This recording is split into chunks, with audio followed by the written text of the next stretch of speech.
Greg Cote laughed only one time throughout that. It's when, of course, he was mentioned. Welcome to a narcissistic Greg Cote Tuesday.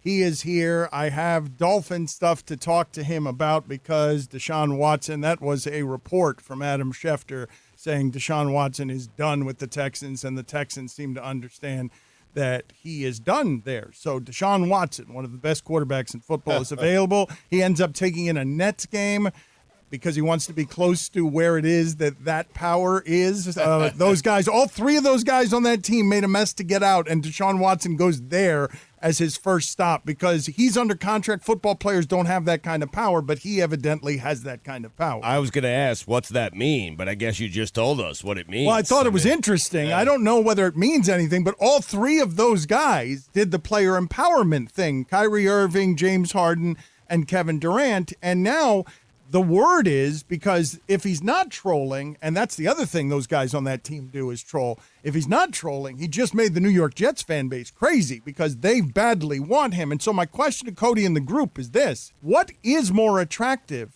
to the Texans, Sam Darnold in picks or Tua in picks? What should the Texans want there? Because I am not clear in any way whatsoever that Sam Darnold can be and is good at this. Well, I think with the Jets, I have no idea if Sam Darnold's any good, and I've watched every game Sam Darnold has Does he played. have a moment? Does Sam Darnold, when he's been healthy, does he have? Mono was the moment. He had a game-winning drive against the Raiders here to get them to 1-14. Yeah, no, there have been no moments. Mono was the moment. I am telling you though that I think the Jets package is probably more attractive because it's Darnold and the second pick in the draft. Whereas the Dolphins would offer, I think, their own first-round pick and Tua, right? So I think the Jets may be a little bit more attractive. They both have the picks. Mike Ryan pointed out here that Darnold's first game against the Lions, people were wondering whether he was the quarterback. Cody, what are your thoughts here? What do you got for us here? Because Deshaun Watson's available, you should be going to get him.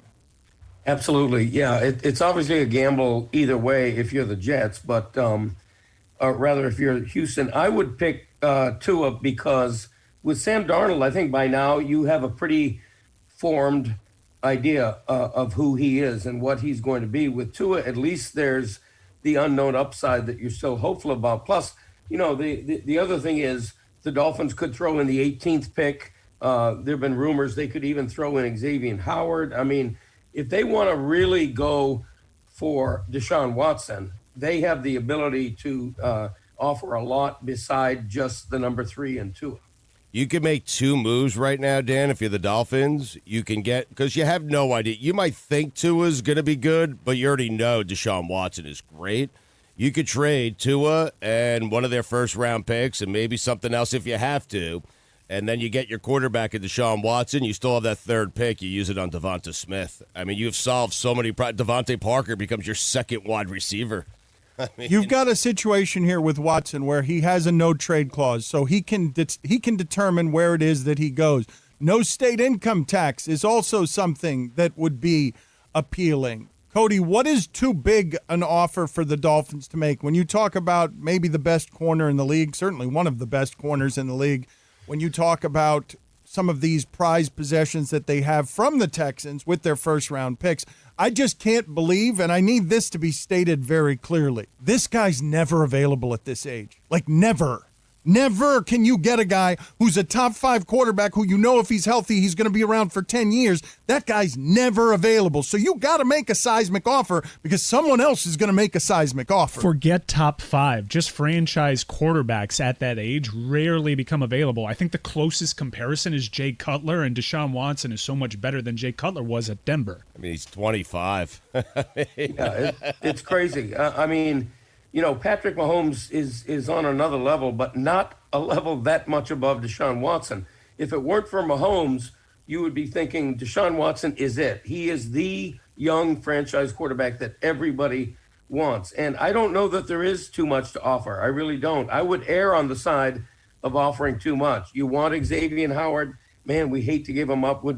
Here, how about taking Byron Jones? Well, what you're doing, Greg, is you're turning over what you're saying, and I don't think you're wrong necessarily, but what you're saying, the part I think you're wrong about, there is a gulf between Mahomes and everyone else. There is a gulf between Mahomes and Watson. The only one there's not a gulf with there is Aaron Rodgers. I'll remind you, though, that a year ago in the playoffs, Watson was up by like 3 touchdowns first half, Kansas City. And people were thinking that he is great. He was made greater by DeAndre Hopkins, but he was great without DeAndre Hopkins. But, Cody, what you just said, what the Miami Herald columnist who once advocated for the trading of Dan Marino so that they could keep Scott Mitchell, what you have just said basically is you are turning your entire roster and all your draft picks over to the Texans and saying, take what you want. Well, I'm not quite saying that. I mean, obviously you draw some limit at some point. You know, you don't give up both first-round picks, both second-round picks, a future first-round. Hold on, Greg. There's a line somewhere. Hold on. What I meant, I didn't mean take 15 pieces. I meant take any 5 things you want. Take any 4 things you want. You're saying no one and nothing is untouchable. That's what you're saying. You're saying that to get this guy, there is simply no one you have anywhere in the organization that you are not willing to part with, and maybe 2 and maybe 3. Like, how high are you willing to go there in terms of things that hurt to get this pick? Because it's going to take that. It absolutely is going to take something giant. Because, as I said, for DeAndre Hopkins going for whatever it was, a second-round pick or a third, and just ridiculous trades all over that league. Jay Cutler might be the last one to go for 2 1s. Do I have that right? Is there someone else since then that has gone for 2 number 1s? But this is the guy that you give up 2 number 1s for. Greg, if you had to give up Tua and the 3rd pick in this year's draft, because I think Mike believes you would have to give up that top 5 pick, would you be willing to do that? Tua and the 3rd pick in this year's draft. Oh, absolutely. I wouldn't hesitate. I mean, Tua and the 3rd overall pick. That's a given. The question is, can you convince them to take Byron Jones instead of Xavier Howard? Can you convince them to take a second-round pick instead of the 18th overall? But as a starting point, Tua and the 3rd overall for Deshaun Watson is a steal. That you do in a nanosecond. I wouldn't even hesitate to make that deal. I would think that I had just hit the lottery. Mike Ryan is laughing in my face right now, and he should be, because I said Jay Cutler is the last one to go for number 1, and he's just braying with laughter while for some reason wearing, and I don't know why he's doing this, something that looks like a gas mask that you might smoke marijuana through. Laramie Tunsil fetched 2 first-round picks, Dan. That is excellent pantomiming you did back there. Excellent Pictionary sort of explaining to me, because the audio went down in my ear, how it is that we could arrive at Laramie Tunsil. There's only one mask, one person you could have put that thing on for that would have told me that Laramie Tunsil was traded for 2 number 1. You knew right away. If you're the Texans, you want a quarterback who's going into his 2nd year as opposed to a quarterback that's going into his 4th year. Like, that's worth noting that Tua is 2 years, lesser in this, experience than Sam Darnold is. I think everyone's sort of underestimating the market that there is for Deshaun Watson. Tua is a nice piece to get back because you still have no idea what his ceiling is, plus the number 3 overall pick. But I think there are maybe 6 teams in the NFL that don't put in a call into the Houston Texans. Like, why settle for Tua when you can get someone like a Baker Mayfield, a more established quarterback? A Carson Wentz, probably not, but a Jalen Hurts. There are better quarterback options out there. Plenty of teams looking to upgrade. Like, Jared Goff might be available because Sean McVay may want to upgrade that, and you may be looking at, do I take the unknown with Tua, or do I take the quarterback, even though we have questions about him, that's made it to a Super Bowl? It sounds like Chris Cote is ready to bail on Tua, though. He is making a pitch. He is making his case for the Dolphins having a better package. But to Mike's point, that's not like offensive to Tua. Like, I can want Deshaun Watson and still think Tua can be a nice quarterback. You can't. Like, yes. It's not an either or thing. Well, you can be a symbol. As people who have been listening to this show for maybe 18 months, and incidentally, if you've been listening for those 18 months, this show has undergone a whole lot of turbulence. We are still not in the same studio together. We are no longer where we used to be. We are floating as a pirate ship. But if you have been listening over the last 18 months, you have basically seen Chris Cote go through the entire spectrum of what a sports fan who loves sports radio goes through, where He was the most hopeful among us, defending Tua at every turn, and now he's got the whiff of a different perfume. I still like Tua. Yeah, I know you like Tua, but you love Deshaun Watson. What do you want from me? I'm a human. You are married. You've been married to Tua. You've said your vows. You've enjoyed the honeymoon. The honeymoon was very short. The entire experience didn't have a whole lot of pyrotechnics. You cheated on him during the honeymoon with Ryan Fitzpatrick, who I think is still your Twitter avatar. Chris is right. This first year of marriage is the most difficult. Yes, tough, man. And now here you are. But what Mike is saying is so. I don't know why you'd throw Jalen Hurts in there, because I don't think Jalen Hurts is any more appetizing than Tua. There are options, though. That's all I say. He had a better game than Tua's ever had. I'm just saying that there is a massive net that you have to cast in terms of interest for someone like Deshaun Watson. There are better quarterback options that are going to be made available to Houston than Tua. The contract is important. Chris Whittingham brought this up in the chat here that, you have Darnold entering year 4, which is it's time to pay Sam Darnold at some point or just let him go. Tua is only year 2. So it's a lot more friendly in terms of cost to the Texans if they went with Tua over Darnold. Billy, do you have any thoughts here? We've talked all around you this segment. What are your feelings watching your friend Chris Cote just run away from Tua into the arms of Deshaun Watson? There's nothing wrong with Chris Cote. It's like we're doing a show with a bunch of Armandos today. What's going on here? You can upgrade if you want to upgrade. Right. You guys are on the team a year. If you get a better quarterback option, why not take it? I'm married to him for life. He's like 23 years old or something. He's played like 5 minutes on the team. If you could get a franchise quarterback instead of a question mark, that's not you being disloyal. I don't know if you guys know this. Quarterbacks aren't on teams for the rest of their lives. You get rid of them eventually. They're just deciding, hey, there's a better option here. Let me take that over the unknown. I'm on Team Chris today. Isn't this like I'm married to my wife right now, but if Jessica, this isn't like marriage. If Jessica Biel becomes available, it's one of those things where my wife is even going to be like, I get it. Right. No, she would not say that. No, she would not say that. I think she would just be like, look, we have a good thing going, but Jessica Biel's out there. I think she would be like, yeah, go after Jessica Biel, Chris Cote. That's going to happen. I'm just saying, if right now Jessica Biel's interested in me, that's what Deshaun Watson flirting with the Dolphins is like for Dolphins fans. Yeah, Jessica Biel is liking your Instagram photos right now. That's exactly what's happening. What am I supposed to do? She also likes your dad, though, because she's flirting with the Jets. That's who true. should have the Harvey Weinstein's gangrene dick on their helmet. What? Always a vivid picture that no one asked for.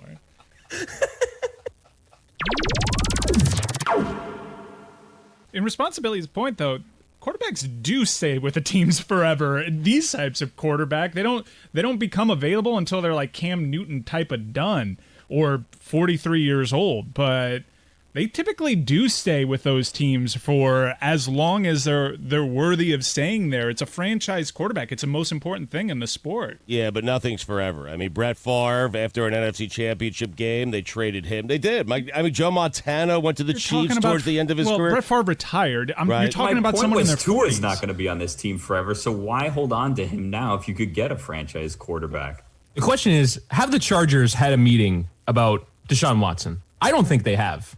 I think they feel like they've got their guy. They're not going to trade any valuable assets. And that, for me, is the difference. The Dolphins are definitely having this meeting. The Chargers are not. If you left year one with a rookie quarterback, how often have you said, Dan, that the rookie quarterback at value is the key, is the most important thing you could have towards winning a Super Bowl? If you feel like you had that in Tua, you wouldn't be having this meeting. There are only two guys. Man, you're so right about Herbert. The idea, that was Chris Whittingham, by the way. He'll be floating around. He's a barnacle on the side of this ship, who has been working with Mike on Chelsea podcast stuff. Chris, what did you have there? But that's how good Deshaun Watson is. I think the Chargers are having that meeting. They're probably deciding not to do it, but I think he's on that level where even the Chargers are having that meeting. I think any team should be having that meeting. Why wouldn't you have that meeting? If I'm the Bengals, I'd consider trading Joe Burrow to go get this guy. He's 25 years old. He's elite already. I don't know. To Chris's point, though, and this one is interesting because it's the same draft. And which Chris's point?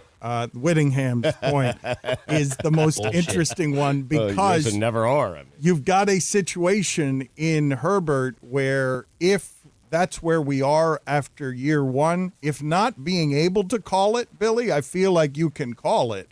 One team feels like it's got its franchise quarterback. The other one is less certain of that. After 1 year, Herbert has more value because he is somebody in contract who is valuable, and he is somebody who we've all seen. We can have a legitimate argument here about whether the Chargers would actually trade Herbert. There are about 3 teams in the league that you can do that with. Seriously, give me all the other, like, the Packers would at this point. The Packers would at this point because you get 15 years as opposed to 4. You get the same quarterback at 25. It's only right? It might be only the Chiefs and the Chargers who don't do it. Is there a third one who does? Seahawks probably, although Russell, you can start having questions about him. Do the Bills have this conversation? Bills probably don't have this conversation. Josh Allen's probably holding it down there. That's an interesting one, though. That's a guy after his first year that you definitely would have made that trade for, and then you let him, have a few years. That to the point where Tua.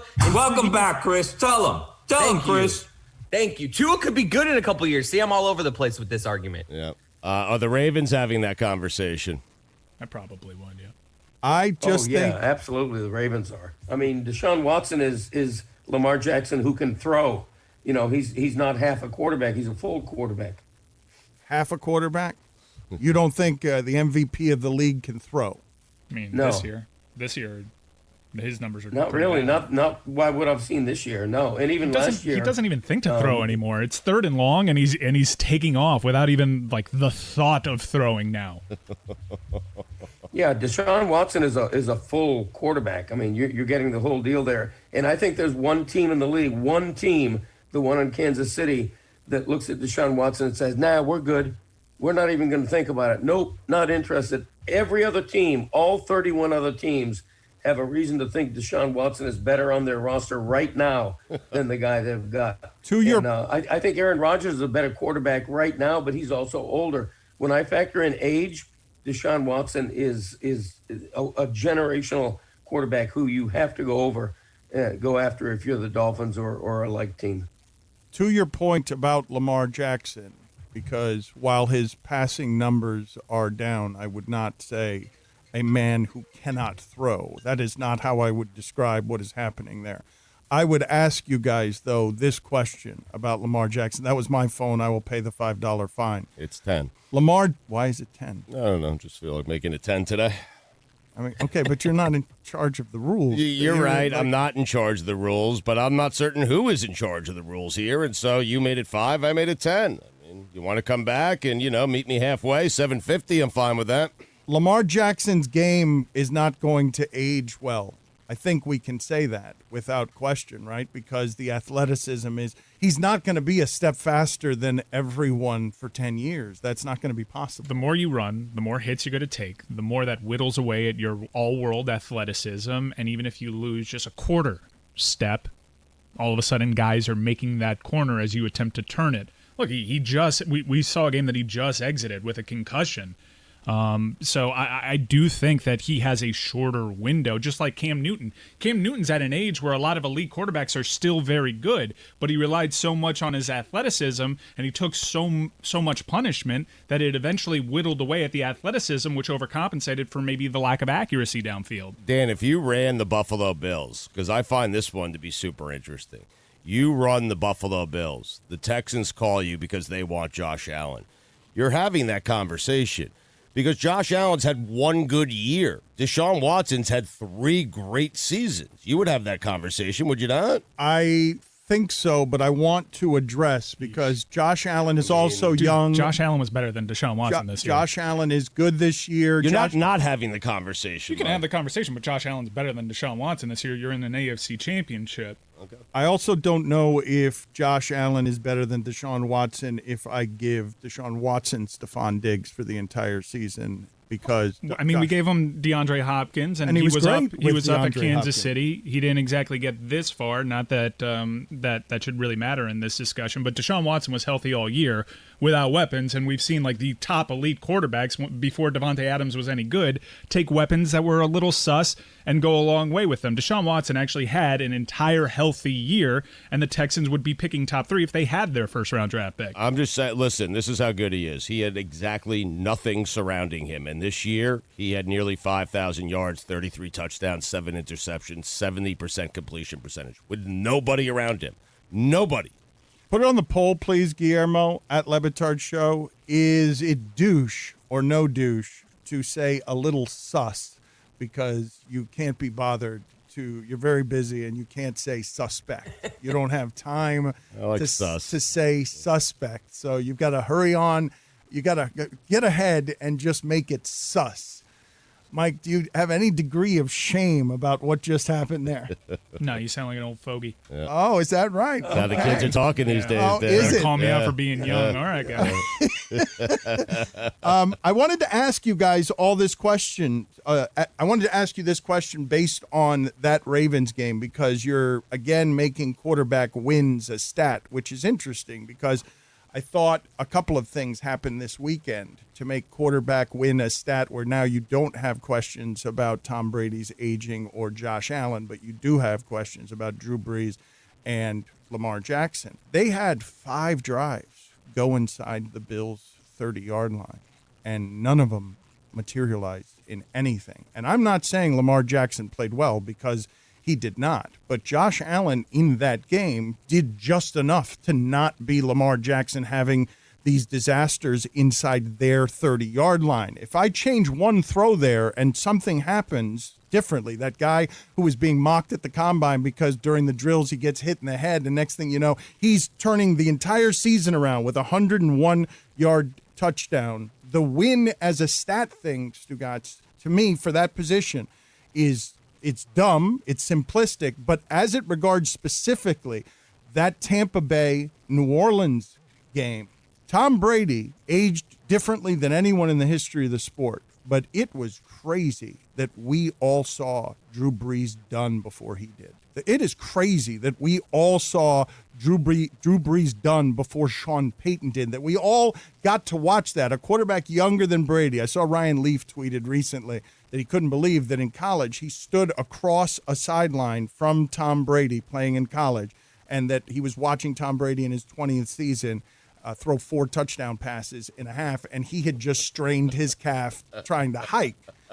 Tom Brady is the one to whom I think we can all now simply assign, quarterback wins are kind of a stat with him because 19 years in the league as a starter, 14 conference championships. That's crazy. Crazy. That's one of the craziest stats that I will hear anywhere across sports, given how fickle that game is, given how many people get hurt, and given that he's there again over a team on the road, over a team that's better than him, older than the quarterback that he just retired. He just retired Drew Brees because confidence is the last thing to go. The mirror is the last thing to know, and we all knew before Drew Brees, and we still don't know about Tom Brady because he's aged differently than everyone else. It's nuts. It's bananas. Never mind, you guys can make fun of me all you want about the fact that 2 of the 4 quarterbacks in this sport are the only 2 you've heard me question throughout my history doing this because I know how hard that job is,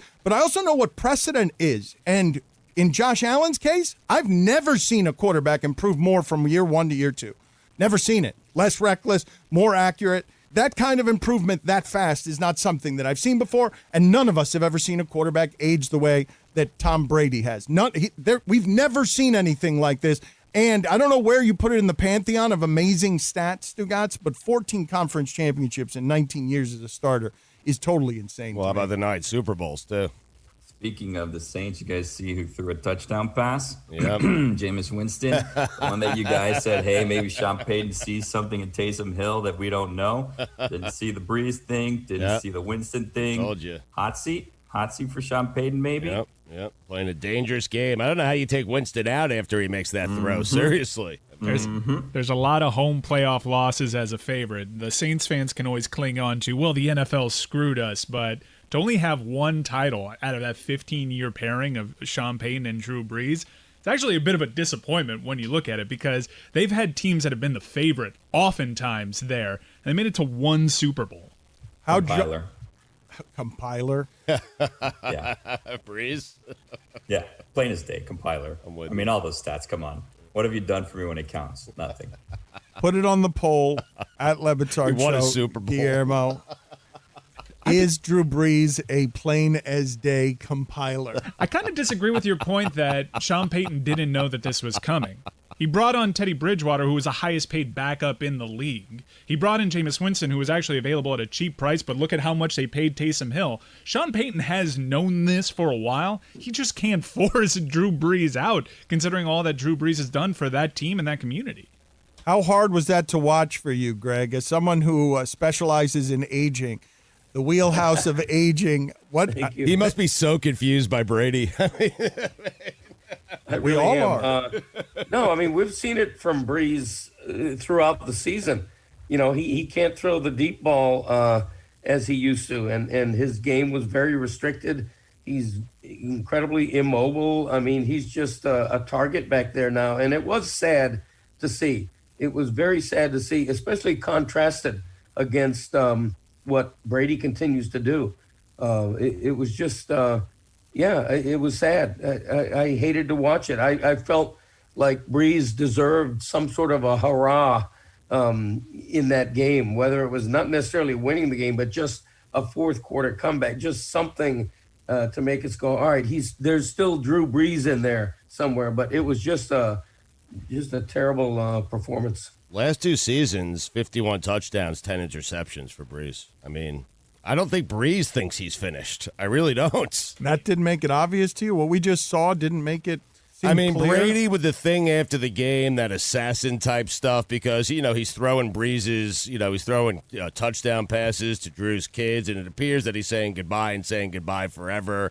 And it appears that Brady's doing a nice thing. I think Brady took great delight in doing that. Hey, I'm going to throw his kids a couple of touchdowns, walks away, calls his wife, and goes, I just ended Drew. Yeah, hope you enjoyed those records. Now I'm going to get 3 more years putting some distance between me and you. The most amazing thing, because even entering that game, I was like, man, I don't want to see Drew Brees. I even turned it off just because I can't watch Drew Brees Michael anymore. Thomas, that was a strange... I couldn't watch Drew Brees anymore. It was painful to me. I turned it off when it was tied. You're the only one in America who did that. That had the highest rate. That was the highest. That was the highest rated. Swear to God, I turned it off. You turned it and you said, it hurts me so much to watch. I had no interest. I had no interest in watching Drew Brees. I swear to God. Now, I was already on an emotional low because of what happened earlier in the day, but on the life of my firstborn daughter, I turned that game off specifically because I hate watching Drew Brees drop back to throw a 7-yard slant. It hurts me to watch. And I think the most amazing part about the contrast, because Tom Brady didn't look great for large portions of that game, the ones that I saw, then when I turned it off, he turned into like vintage Tom Brady from what I saw from the highlights, is Drew Brees has 1 healthy rib this year. Drew Brees has 0 shoulder. Drew Brees looks like a quarterback in his early 40s that has sustained a bunch of punishment on that body, which obviously whittled away at his all-world skills. This is one of the most accurate quarterbacks we've ever seen, and he's clearly not the same guy. Tom Brady, injured 1 season, and Matt Castle made a boatload of money off of that 1 season. Tom Brady has been healthy.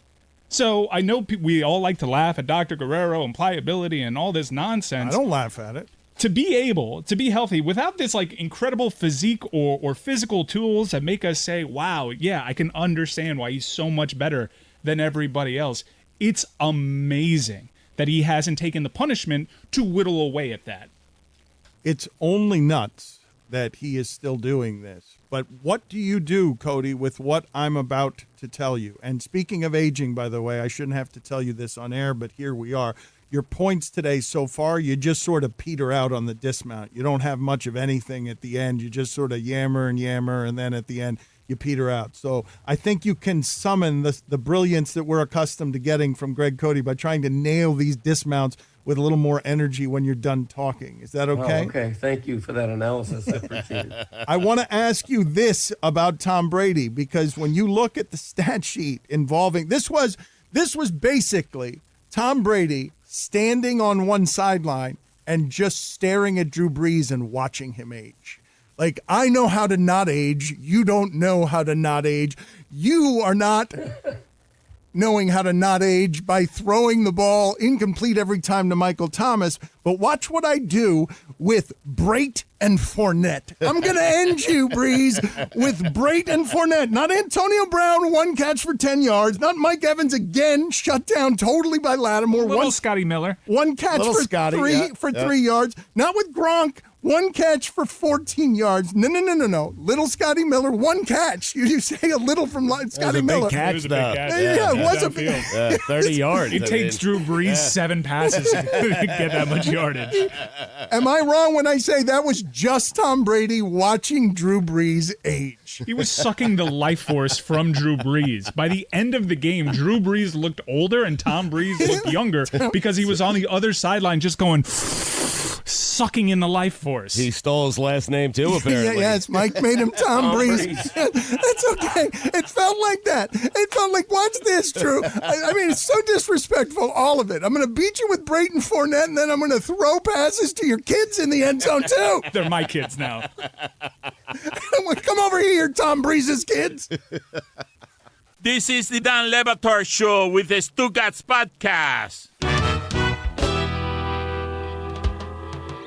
I'm very excited because Greg Cote, again, for a second week in a row, has a back in my day, and I feel like he has been sufficiently shamed. Chris Cote can speak to this. Greg Cote never admits when he is wrong. He doesn't come back around a couple of days later or weeks later and say he was wrong, but occasionally an effort is put in. Now, this will dissipate over time, and 5 weeks from now, he won't be doing it again. But for the moment, Chris, do you believe your father has been properly, publicly shamed about not working hard enough on his back in my days and is now giving a good and proper effort?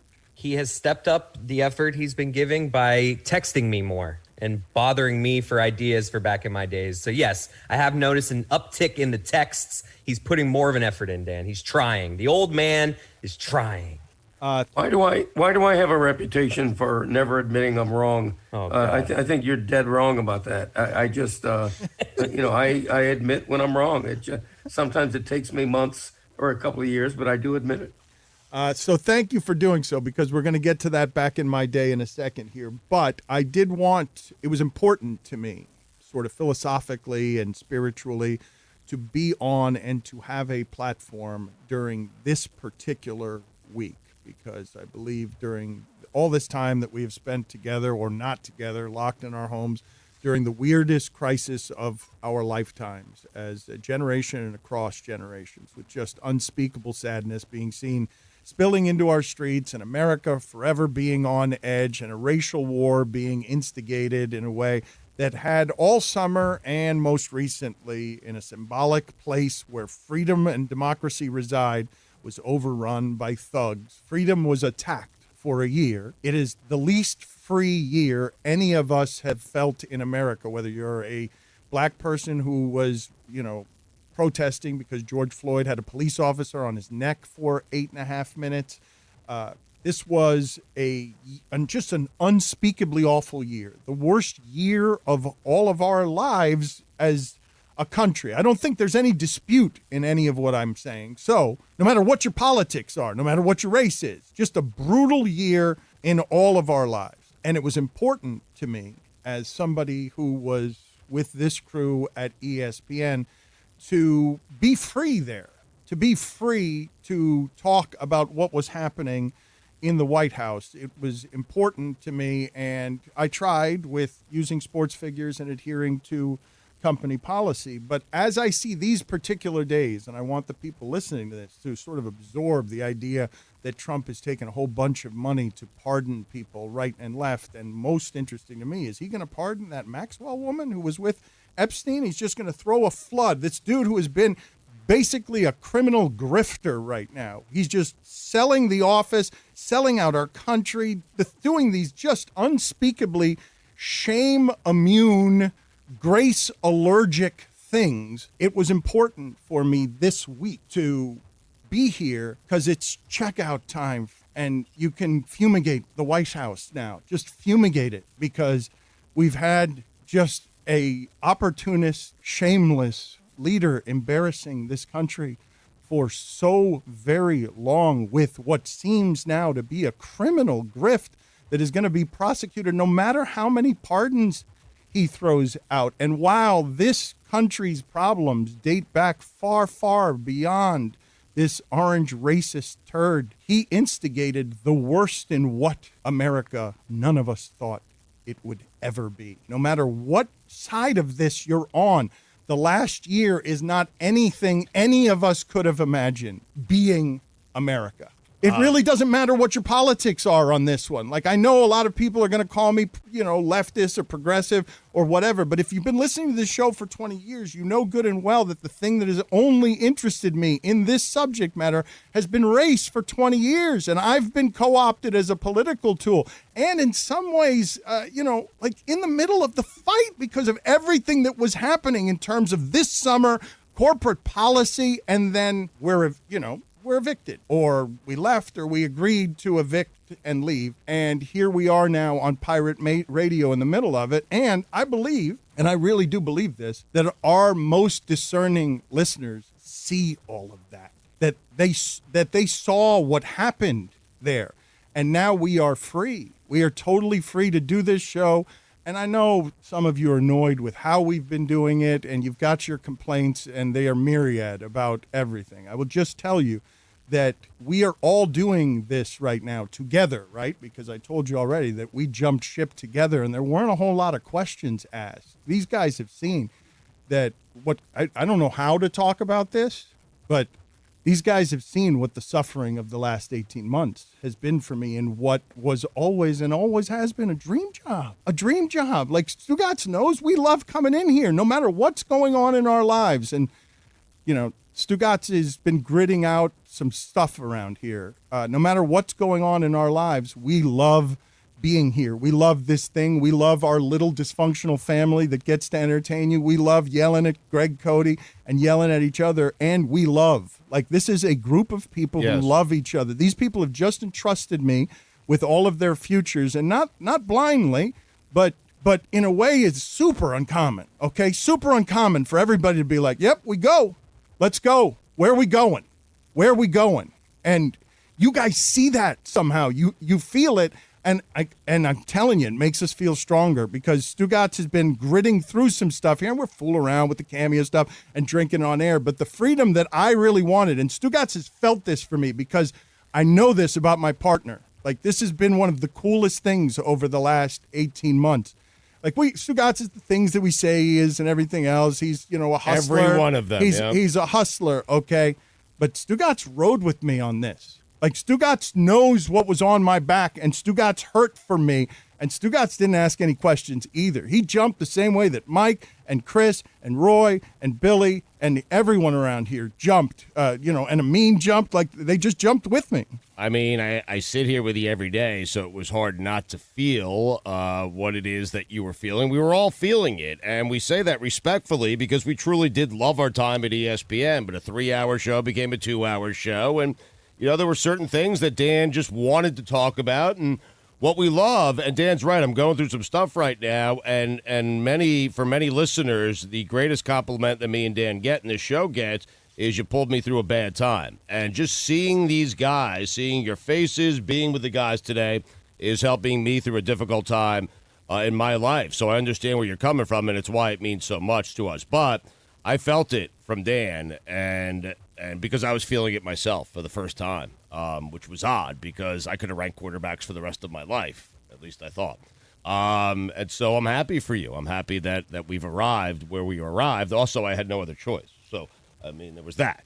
It was important for me symbolically for us to be able to talk to you directly during this weird time, to have it be super intimate. And while I know that many of you have complained, and I'm going to do, Mike, when are we going to do that Reddit talk? Because many of the complaints are from Reddit, and I've said many different times how much I value this community, because I do, and I know that you guys often hate me, and you get bothered by me, and I get it. But I am hugely, hugely grateful for sort of the sprawling environment of passion, of discerning passion that comes with its criticisms and comes with its polarizations. But the fan clubs and the people who support the show, we started with a song, the listeners that are motivated by what we're doing to sing, to create, the listeners who love doing, a podcast where they just talk to people in our world and, flatter us all, McGill, any of us, because we all just think we're these goofy characters that are a family and we don't totally understand why you love us this way, right? Because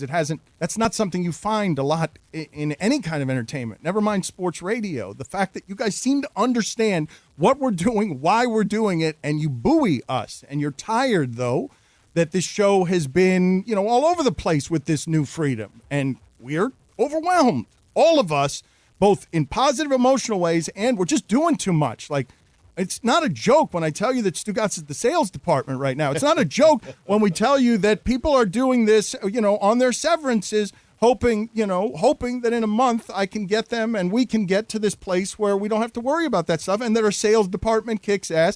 And we have now got, because I really don't think, this part's important. I want to share this with the audience because there's so much muddle here that sometimes people don't actually see what's going on. But I want to explain this part to our audience because it's deep inside and it's important, but it's getting missed by all of the sports media reporters in this country who like to do the gossip stuff and certainly help diminish us over the last year at ESPN because stuff was being printed that wasn't coming from us. And I think these sports media reporters are missing something important here. We got out clean with our feeds, so we can talk to you directly now with no non-compete. It was a hell of a scoop by a lot of reporters. We told everybody this. And nobody picked up on what it means, though, Stugotz. Because they didn't know the importance of it. Well, what it means is this, and this is the part that they're all missing, that I'm like, I wonder when they're going to notice what just happened here. There's a guy who sits with us every Tuesday who could have had this story. Well, that's right. Well, Cody, I'm going to make fun of you about this because this is the story you missed, okay? And Greg Cote couldn't be bothered, and for good reason. He's a man who was on his 40th anniversary, but he says for a bigger story, for a name, I don't know what that story would have been. Dan Le Batard, what? I don't even know what the story would have been. Teams with who would have been a bigger and better story than the one that John Skipper is now the CEO of this company. You're asking me directly? I'm asking you directly. Yes. What would the story have been? Hey, we are, whatever. What part of asking you a question when we're doing a radio show did you not understand? Well, it was a big story. You forming a company, a content company, and it was and is a big story. But for me, and I may be wrong, I think I speak for most listeners right now.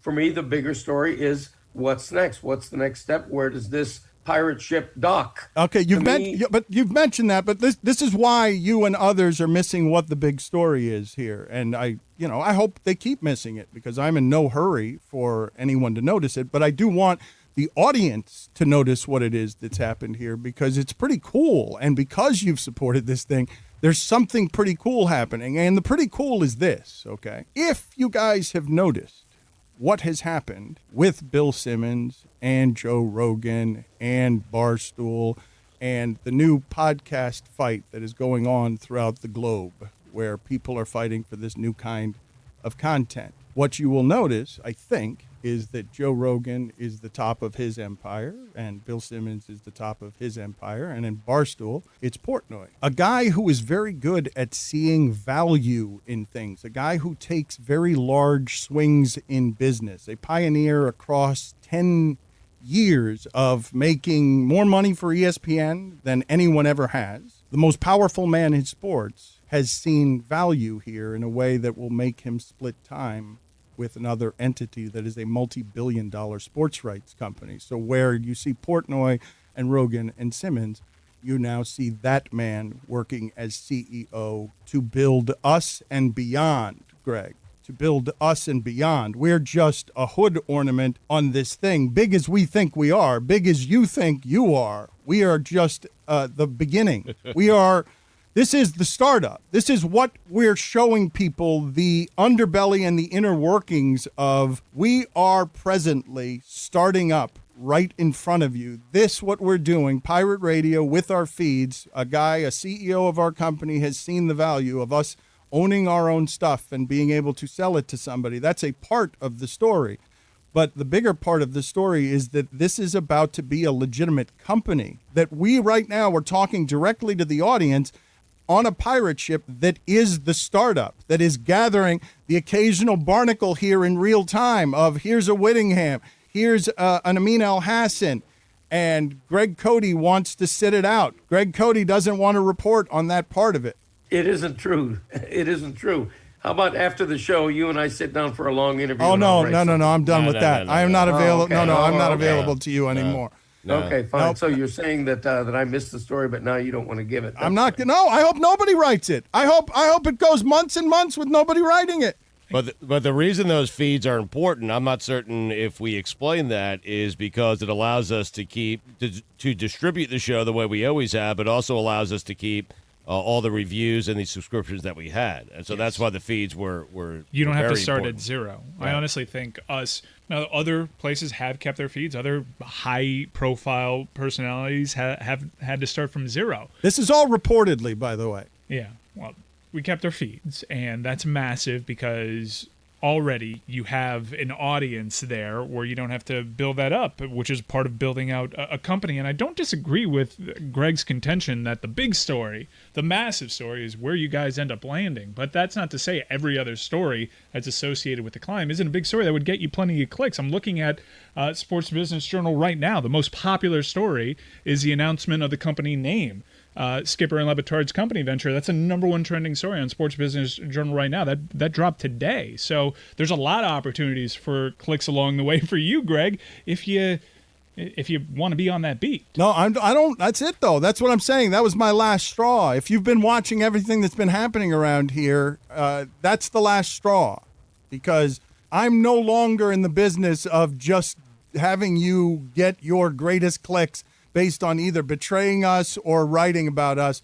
We're going to have to give these stories to other reporters, Greg. I'm sorry. When the stories start breaking, because there are going to be announcements here over the next 6 weeks, 8 weeks, 10 weeks. There are going to be announcements about what it is that we're doing. People want to know what we're doing right now because nobody's done this, Stugotz. Nobody's just sitting out here floating at sea waiting for a CEO to come rescue them. No, you should give it to the reporter who's making such a big deal about the company name, because that guy deserves it. That person deserves it, because that's not huge news, but to them, it is very big news. Loyalty, they deserve it. Greg does not. He's not interested in the small stuff. He only wants the big news of where we're landing. I mean, well, I know that, by the way, where we're landing. I don't know that right now. Okay. I mean, I don't. But I'm saying, when you do know, am I going to be the last to know, or how is that going to work? Well, I just don't give anything to Andrew Marchand, that guy. Seriously, I'm going to start reporting on Marchand's life so he can see how it feels, okay? To have to explain to your parents why you're no longer going to be at ESPN before you have the chance to explain it to your parents why you're no longer going to be at ESPN.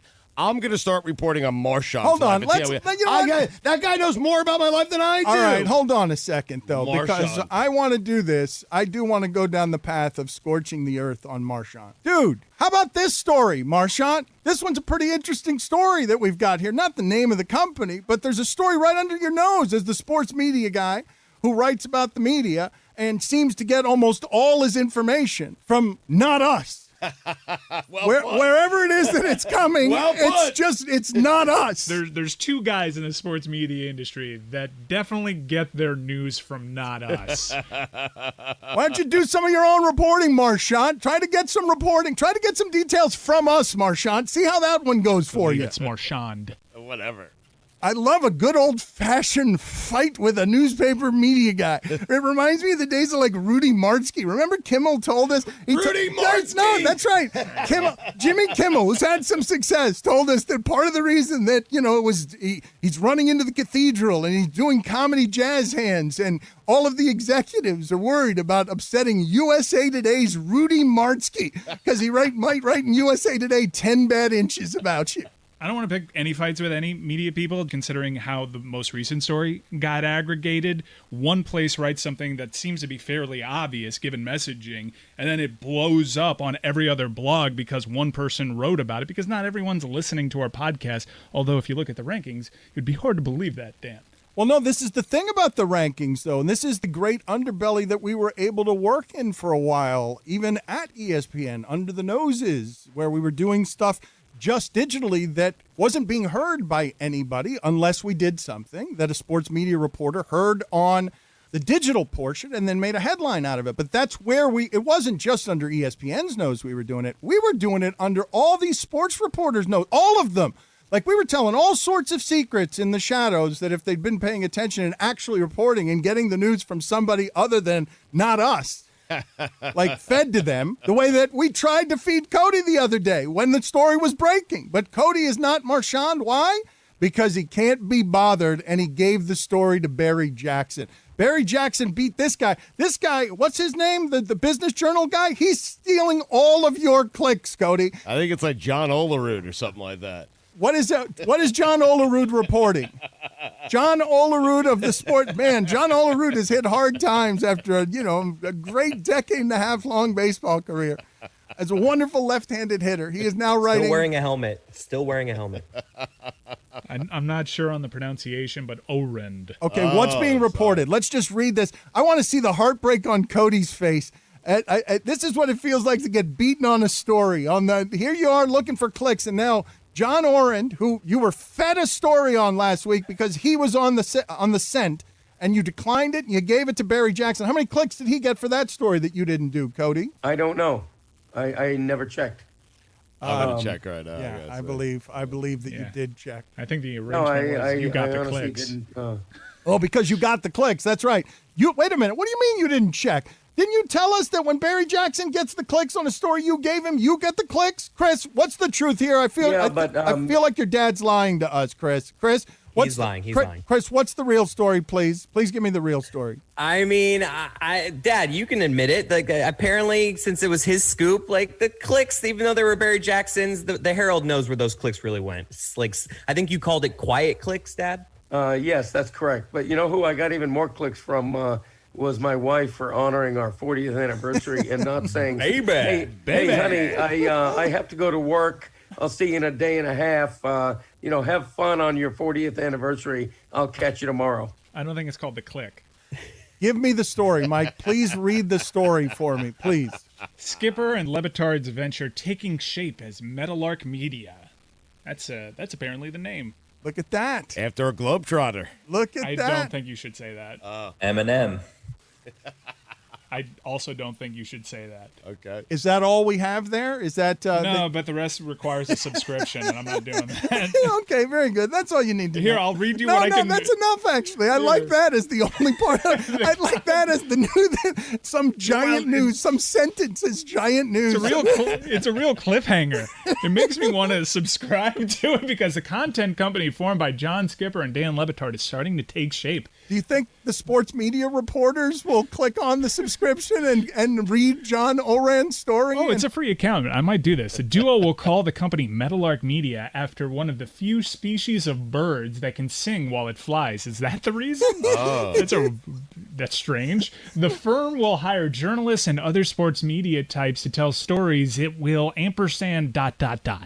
Last check, 275,000 clicks on that story, Greg. Cody, how many clicks did you get that night, Cody? I need to find out how Stugotz got that information because those are supposed to be internal numbers that readers can't get. Little contact at the Herald. Stugotz just scooped you, Cody. Cody, you're losing on your beat. You're getting your ass kicked. Luckily, I don't have another 40th anniversary for about 39 and a half years. Let's go ahead and do a back in my day, Greg. Are you ready to go the old-timey route here? What are you pointing at? I totally made that number up. Oh. Pretty good guess. You had us all fooled, though. And now, it is time to take a trip down memory lane. Here's your guide, Greg Cote, with Back in My Day. Comic books. Above me in my home office is a pristine set of 1967 New Standard encyclopedias from the time of Lyndon Baines Johnson. In my game room is a vertically stacked collection of hundreds of vinyl records, the oldest a hand-me-down from my brother, the 1960 LP, 50 million Elvis fans can't be wrong. In a closet are shoeboxes full of baseball cards spanning the 1960s. Yes, I'm a hoarder. I hoard. It isn't so much that I collect, I simply keep.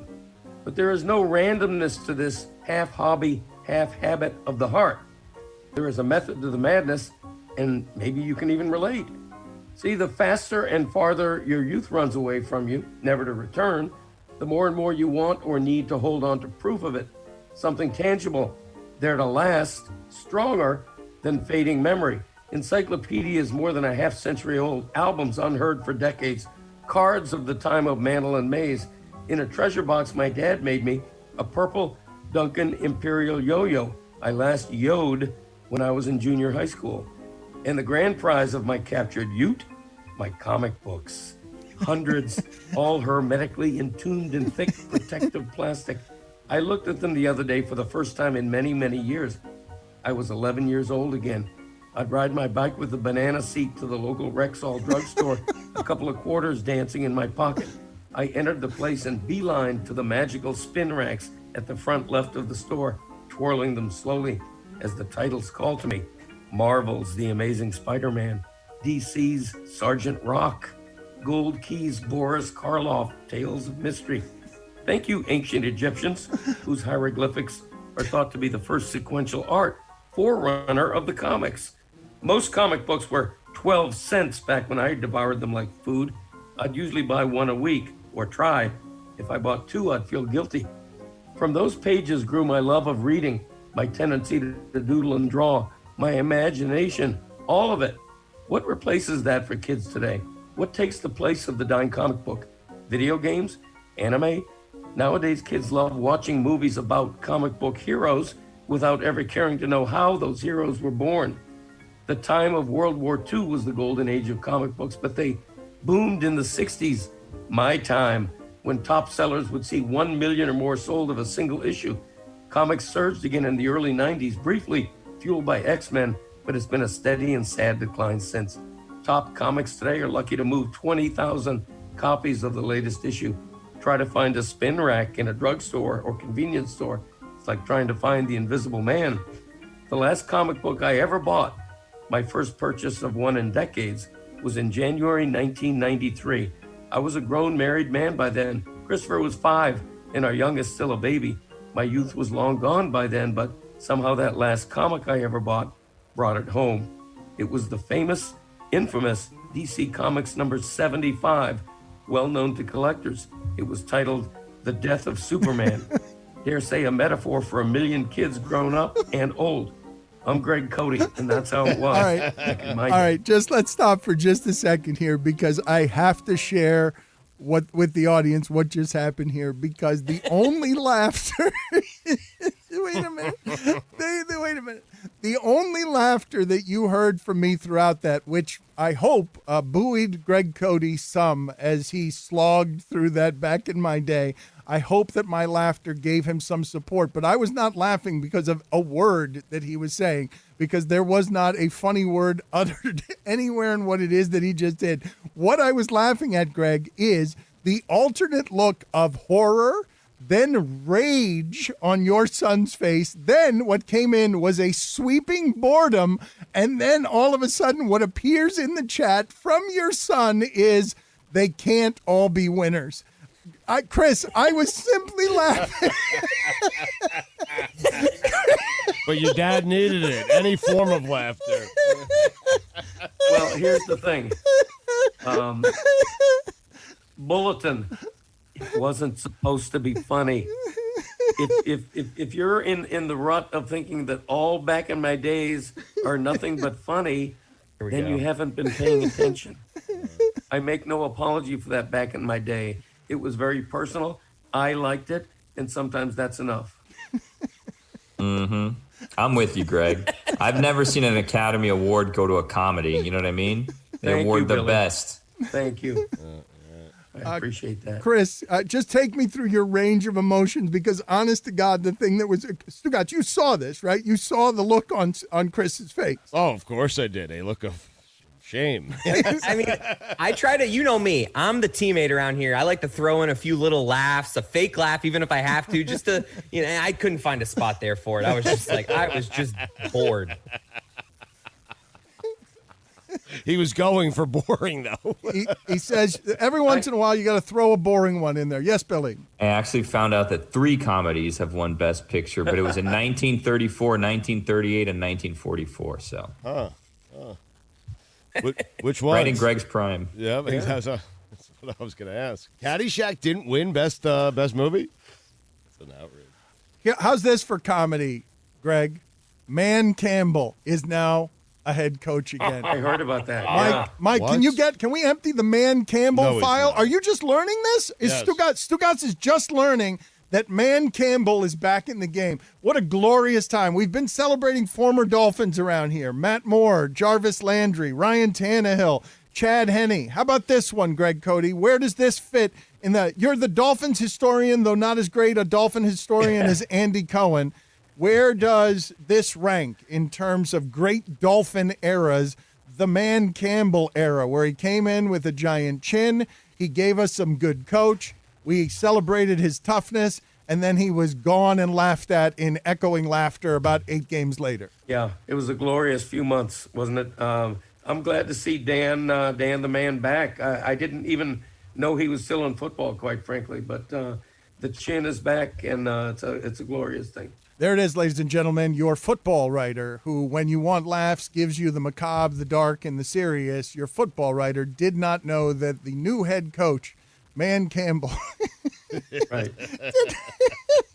did not know he was in the league anymore. Aren't you I the had football? no clue. Aren't you the football expert? Aren't you the expert of the Dan Lebatard with Stugotz beat as well? How do you feel about the fact that this guy is now kicking your ass on this beat? We'll get to that Man Campbell library in a second. Mike Ryan is looking it up because we have our library, too. That's something the sports reporters should probably be thinking about, too. Poor Matthew Stafford. Cody, defend yourself. Defend myself? What, for not knowing that Man Campbell was still in the league? It's funny because for about 20 years you've been referring to me as the Herald's football writer, and I covered the Miami Dolphins full time in 1989 and 1990. So it's been a while. Are you not our football expert? You've consulted an imaginary bird across 2 decades Right. for picks. A meadowlark. Yeah, I do pick. I do pick Meadowlark.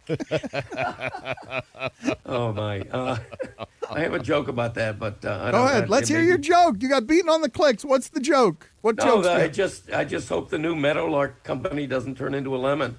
I hope it succeeds. Do you have a good one? No, that's it. That's all I got. I liked it. Thank you. Do you have the Man Campbell file ready, Mike? Yeah, well, we're clearing it out, so there's a lot of clips. So. Oh, are there a lot of clips? Yeah. This will be fun. Let's end this hour with just a barrage of Man Campbell to celebrate his arrival in Detroit. Yes, poor Matt Stafford is the correct How did he get analysis. this job? I don't understand. Great question. You're saying poor Matt Stafford and not poor Eric Bieniemy. Wait a minute. This is how he got this job. He gives good coach. He impressed him in the press conference. If all 11 guys are on the same page and you have the wrong call, you can still succeed if you have the right animals, and we do. The right animals. He talked to them like they're animals. What else you got? The sleeping giant is awake. He can't take a nap. There are no naps, okay? We got to keep him up and alive. There it is. That's how did he get that job? A team that hasn't won a playoff game or has won one playoff game since like the 1950s. How did they get this guy in the ranks? Jarvis is a football player, and sometimes that gets lost. Well, they're all football players. He is a football playing dude. How do you ever lose his job? This is the way that I want it, and I'm going to talk the talk and walk the walk, and you follow me. There's always the line, this is okay to do, and this is dirty, but we're going to walk that line. I want us pulling the trigger. I don't want us playing conservative. I want us playing on our toes, and we're going forward, and we're going through you.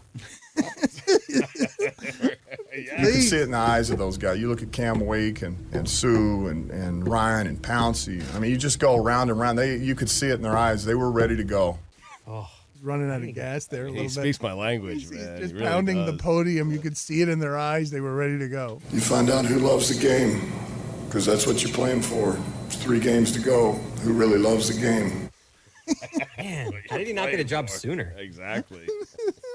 You remember how he would stand at the podium? because he had such a presence Fists about on him. his hips like a superhero. He would have his hands on his hips. He would lean on it a little bit, but he would have an open stance, a wide open stance to fit the frame because he was just so gigantic and manly. Yeah. The podium would stand at him. Yeah, you're exactly right. Mike brought up Eric Bieniemy. No one's going to hire that guy? I mean, Tony Dungy tweeted out, 4 of the coordinators in conference championship weekend are black. 4 of them. And then we're doing the thing where someone stands next to Sean McVay, even when Sean McVay isn't over a good team. And they get the job, and Dan Campbell gets the job. well, he stood next to Sean Payton. Arthur Smith in Tennessee. I don't understand it. Well, isn't that why Deshaun Watson wants out? Isn't it why? Like, I think it probably, if you do want to talk about the cultural unrest in this country through the prism of sports, I have not read Deshaun Watson quotes on this. All I've seen so far is sourcing on this. But Deshaun Watson, I think I have this right, Mike. Warwick Dunn is one of the most amazing athletes I have ever covered, an impossibly sweet and gentle man, one of the best athletes ever to come out of FSU, impossibly small to have been good in that league. And he did a lot of charitable stuff where he would buy homes for single moms after, in the most gruesome way possible, learning that his single mom, a police officer, was murdered in his home. And I'm pretty sure that Warwick Dunn bought a home like that for Deshaun Watson, that Warwick Dunn passed down sort of the lineage of athletic greatness and kindness to Deshaun Watson, who just went through this particular summer as the star of that football team and didn't complain, reportedly, about DeAndre Hopkins being let go, but did want to have his fingerprints where some of the power resides in the organization, as he's seen not through just this summer, but through basketball. The fact that his body has an enormous value. It's salary capped. He has enormous power at his age. He wants the franchise to not treat him the way football treats all of its disposable players. He wants in the room where the big decisions are making. He wants, if he's got to work out there breaking his body and you're going to trade away good pieces, he wants to work with some people with whom he is aligned. Give me some of that power. The answer is no. We're going to go search committee. We're going to ignore you on everything. After Bill O'Brien botched it right and left, and now he's saying, nope, I'm going to go the basketball route because after this particular summer, you're not going to deny a black man his rightful power in sports. And that search group, that search company they hired did not hire they recommended a certain guy. The Texans went with someone else. They didn't even listen to the search company that they hired. Deshaun Watson deserves that because he is in an organization that has been completely mismanaged, and he wants to make sure it will no longer be mismanaged by having some sort of voice within that organization. I'm not certain he would ask for that anywhere else, but here he has to, and he deserves it because that organization is a joke. A lot of this is falling on Roger Goodell. Jason Reed of The Undefeated actually did a really interesting story. The NFL has never been blacker. There are minorities in positions that they hadn't been in before. Look at the coordinators. Roger Goodell has implemented the 7-point mobility plan. He's working hard with the Fritz Pollard Alliance. Him and Troy Vincent have put in a lot of work, but ultimately the owners are just not hiring the minority candidates. The big victory this offseason so far is the first Muslim head coach ever being hired by the New York Jets.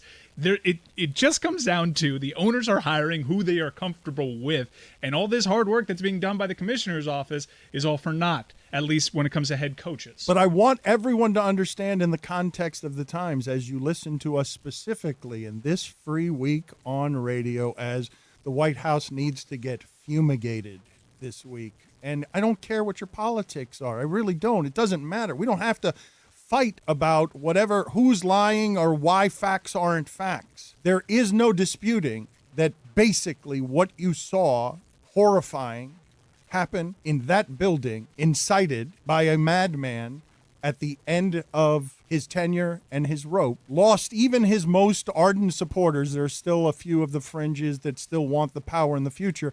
But at that moment, his approval rating was lost with everybody. America, understanding that Nixon still had 25% backing when it was clear he was already guilty of being a criminal. The country has turned on this president, and he is being fumigated out of office. And might end up in jail. Don't know what awful things he's going to do with these pardons over the next 24 hours as his very last act of just totally disrespecting that office and this country and democracy in self-interest. But he has lost the country, even though there are these fringes fighting for him, because there'll always be fringes. The idea that in the middle of this time, Stugotz, that sports would come to us with the issue when it's not really what I ever wanted to be talking about there.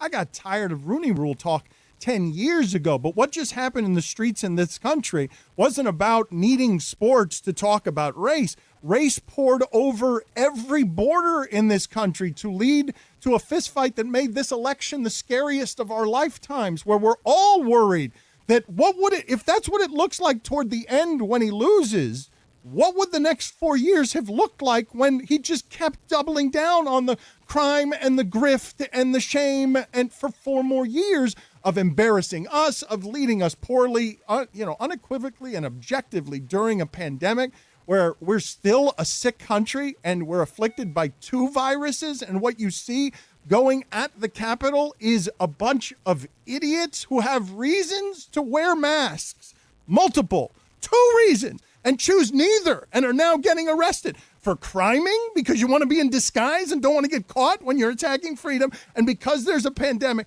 2 reasons to disguise their faces, and as they attack freedom, choose neither, with bloated arrogance, leading oaths against our country in an insurgence, in an insurrection in 2021 in this country that so many on this show as exiles were just, I hope all of you were horrified. But the idea that democracy and freedom can be attacked in this country is something that this show, no matter how cynical you think I am, no matter how much I've talked about race too much for your liking over the last 20 years, that was appalling and scary in ways that have no precedent for me.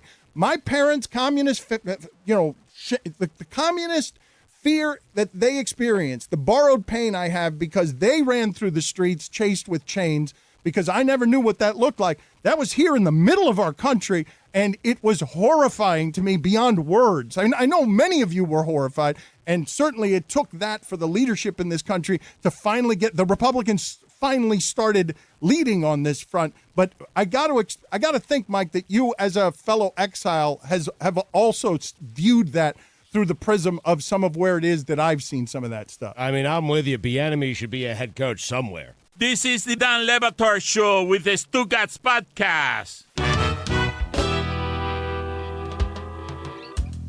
Hey, Greg. Yes, sir. Have you attended any of these press avails during the pandemic where you go into a Zoom conference room and that's how you're supposed to build up your relationships with these people now? Yeah, I've done a couple. Not a whole lot, but yes, to answer your question, yeah. It's weird. I imagine it's made the use of sound montage a little bit tricky, but there was this one post-game media interaction in one of these Zoom rooms that went a little viral from the Philadelphia Flyers media Zoom room. Have you seen this, Greg? No. All right. I'm curious to know if you had a relationship. The whole thing is awkward, right, Mike? It's awkward and sad. It's weirdly I don't know if you guys noticed this. Tell me you noticed this, Mike, and this has been happening all season, but I feel like it's only this season. There's something about the camera work during these football games that they're so close to the athletes, like the Browns running to huddle up, that it looks almost like you can't tell the difference between real human beings and video game likenesses that look so much like the real thing. You're talking about the 8K cameras that I'm talking about the way that I'm talking about the way the viewing experience looks. It's weird. It feels sort of like futuristically robotic in that you can't tell the virtual from the real, and in these Zoom rooms, the whole thing is got a film on it where it's just one note off from us trying to be totally normal. All right, so now I see where you're going with it. The football broadcast couldn't look clearer, but the post games have really suffered in video quality, but they haven't suffered in awkwardness. As someone that revels in awkward sound clips, you might get a kick out of this. Now, Roy, I will lean on you for the pronunciation because this guy's apparently a pretty good player. Jacob Voracek? Voracek, all right, from the Philadelphia Flyers. He has a bone to pick with a member of the media, and it seemed as though this started bubbling to the surface in this Zoom room. This is for Jake. 2 games in, Jake, how different does the season feel, if at all, given the circumstances of the offseason and the condensed schedule and everything? Doesn't matter what I say, Mike. You're going to write fucking shit every time. No, so it doesn't matter what you say. Yeah, it feels different. I mean, we got 4 points after the first 2 games. I wasn't even going to answer your question because you are such a weasel. It's not even funny. Next question. Charlie O'Connor, you're on with Jake and Travis. Go ahead. I love the media guy after. Wait a minute. We got to hear that again. Cody, what's the worst one of those you've had? Because athletes, man, we haven't had one of those in a while where you're just watching. I was actually having this conversation the other day with Bobby Bonilla, of all people, because back in the 90s, in the tabloid New York age, he looked at some cameras and was just kind of smug. You're not going to be able to wipe the smile off my face. And it became like a national story. But because we're in a pandemic, somebody just calling a reporter a snake goes, and because it's hockey, a weasel goes right under the radar. This is for Jake. 2 games in, Jake, how different does the season feel, if at all, given the circumstances of the offseason and the condensed schedule and everything? Doesn't matter what I say, Mike. You're going to write fucking shit every time. No, so it doesn't matter what you say. Yeah, it feels different. I mean, we got 4 points after the first 2 games. I wasn't even going to answer your question because you are such a weasel. It's not even funny. Wait a minute. Next question. Wait. I need to examine this some more because what I love is how he goes from rage to sports cliche back to rage. Like there's a fastball, a changeup, and then a fastball where this is how I really feel. This is how I talk when I'm just giving you your cliches. And this is how I talk because I know your stories are fucking shit. This is for Jake. 2 games in, Jake, how different does the season feel, if at all, given the circumstances of the offseason and the condensed schedule and everything? Doesn't matter what I say, Mike. You're going to write fucking shit every time. No, so it doesn't matter what you say. Yeah, it feels different. I mean, we got 4 points after the first 2 games. I wasn't even going to answer your question because you are such a weasel. It's not even funny. Next question. He couldn't even live with himself going into cliche mode. Like he stops. You know what? Enough of this. It's like, look, I was polite for 1 sentence, but you're a weasel. I'll be polite, but I feel the need to explain myself to you and the audience watching at home. You're a weasel. What is the worst one of those that you have ever gotten? I think mine might be O.J. McDuffie, who you do not want mad at you in a locker room, being held back, yelling obscenities at me because of something I'd written. Yeah, Tim Bowens once cornered me in a locker room on the road, and he's not a guy you want angry at you either. But I've never been called a weasel. I will say that. Chris, are you mad because your dad seems tired, sluggish? It's kind of annoying me, and there's some resentment here from the Greg Cote Show podcast boiling over. Sometimes he just doesn't understand. Like, bring the energy up a little bit. What does that mean? What about the podcast? I'm just saying you do this all the time on the podcast where I'm like, can you just say that again just with more energy? Just turn it up a little bit. No, he just turned it up. You don't see what your father does there, Chris, because he's sinister this way. And as much of an oaf as he is, he's also nefarious in this regard. He just wanted you to mention the podcast again. And the most excited or energy that he has had on the show today is when talking about his podcast right there. He is here to sit here, get attention to his podcast, have us give him scoops, and just sit there and be awful. Yes, Billy, what can you possibly be coming in here to defend him with? Not defend. Is there a podcast this week? If so, who's the guest, Greg? Oh, thanks, Billy. Yeah, as a matter of fact, we have friend of the pod, Amin El Hassan on. How about that? That's a get. Good get, man. Thank you. I appreciate that. We're not trying to get clicks off of all the latest news with Batard Show. Definitely none of that going on there. I imagine. Yeah, we don't even talk to him about that. I imagine we'll cover some of this in the Mystery Crate. That's part of the Mystery Crate this upcoming week is Dan answers questions collected by the Reddit community. Looking forward to that. Dan finally does an AMA.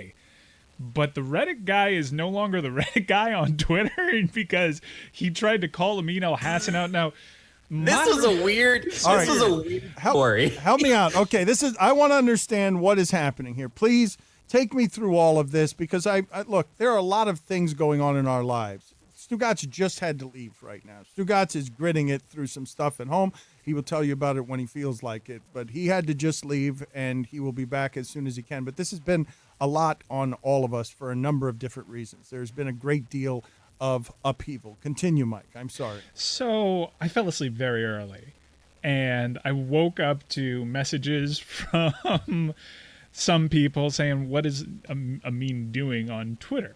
Now, I don't want to do this or police people's behavior. Amin is enjoying his freedom, and he put up a how do I explain this? He put up a GIF of Tony Romo excited on Chad Henne's run.